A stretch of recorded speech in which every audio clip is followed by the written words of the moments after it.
Sobota pre rok 2024 pánovi Tiborovi Tobisovi. Prosím na pódium.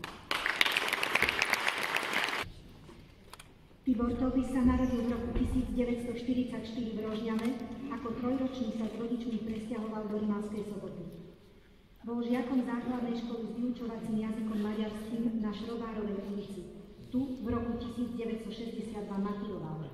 Táto škola sa stala jeho druhým domovom. Sem sa vrátil po štúdiách na Pedagogickej fakulte v Nitre ako učiteľ telesnej výchovy na 2. stupni.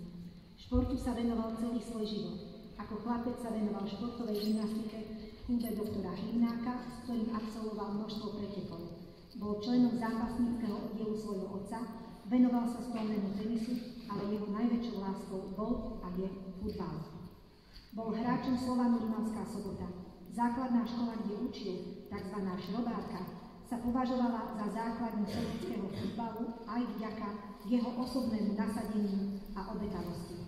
Obetavosti pána Tibora Tobisa, ktorý viedol žiakov k aktívnemu pohybu, prebúdzal a prehlboval ich vzťah k športu. Pán Tobis, gratulujeme k životnému jubileu.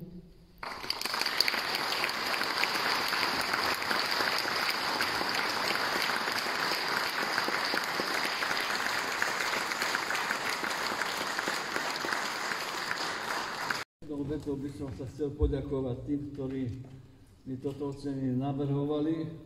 Boli to približne známi, alebo občania Rimavskej Soboty, alebo bývalí žiaci alebo žiačky. A samozrejme ďakujem celému poslaneckému zboru, ktorý rozhodol o tom, aby som túto cenu dostal, a pánovi primátorovi mesta, doktorovi Šimku.